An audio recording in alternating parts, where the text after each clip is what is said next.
What arcanists regard to be more important is the knowledge from another pathway, which is often known as Gnosis, compared with mankind's knowledge gained from reasoning. What are the features of Gnosis? Sonetto? Miss, the features of Gnosis are 1. It cannot be verified by an independent third party, and 2. It is impossible to be comprehended through reasoning. Exactly. And that's also one of the reasons that the knowledge of the study of Arcanum is hard to be accepted by the academic world. The academic research is required to be open to the public and can pass the independent tests. But the unpredictability of Arcanum will lead to the arcane researches to methodological agnosticism. Thus, all the trainings and the scientific stabilizing appliances that the school provided for you is to overcome the instability of your arcane skill, in order to ensure the peace and stability of the human world. May the peace be with us. Oh, j'ai presque été assez rapide pour répondre à cette question. Comment elle a pu être aussi rapide? Next question. After the fall of the Roman Empire, the number of arcanists, along with the related literature, have reduced correspondingly. Who can tell us the history of that time in brief?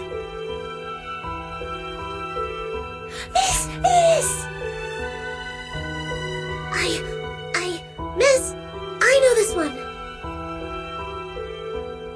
Sonetto.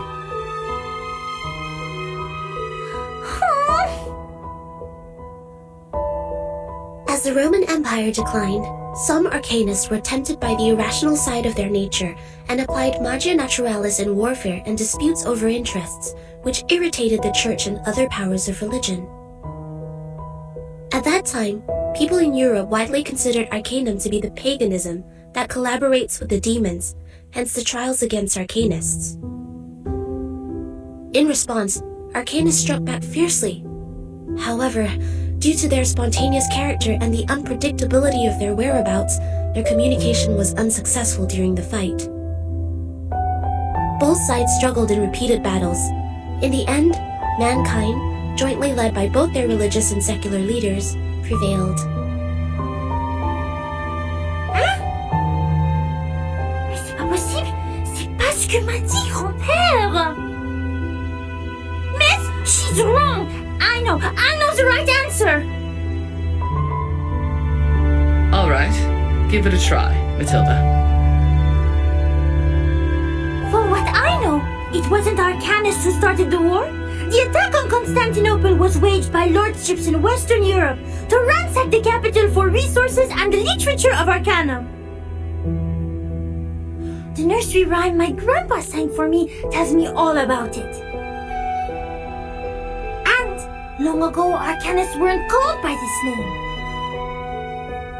They were once gifted philosophers, diviners, or doctors, until they were put on the labels of pagans, freaks, and witches, and isolated by their people. They were entirely forgotten. The next time people saw them, they had this new name, arcanists. Inspiring. Do you remember its name? Grandpa never told me that. How about the melody? Could you present several lines for the class? Let me think. It was like... that's not it. That's weird. I can't remember it. Ha! Don't remember a thing, but still feel confident enough to answer the question. Shame on you, little thing. I was even humming the horn last night. It's just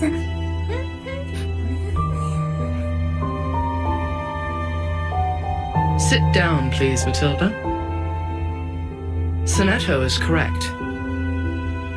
Matilda, you have just transferred here, it may take you some time to get used to our curriculum.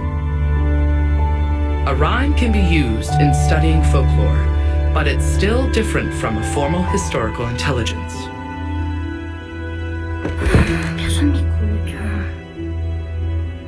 Class, please turn to the last question at the test.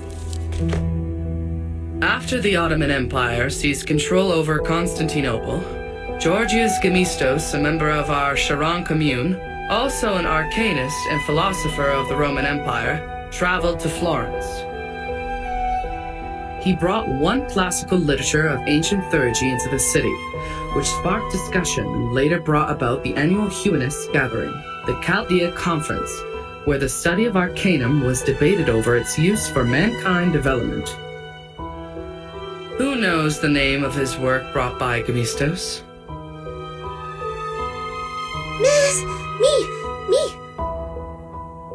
Miss, please, I know this one. I do know.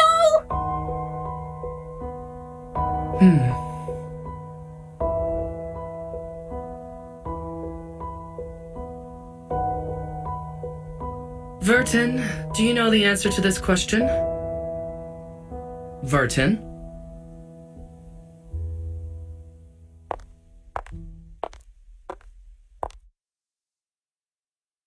Vertin. She is absent again. Miss, I know the answer. It is Chaldean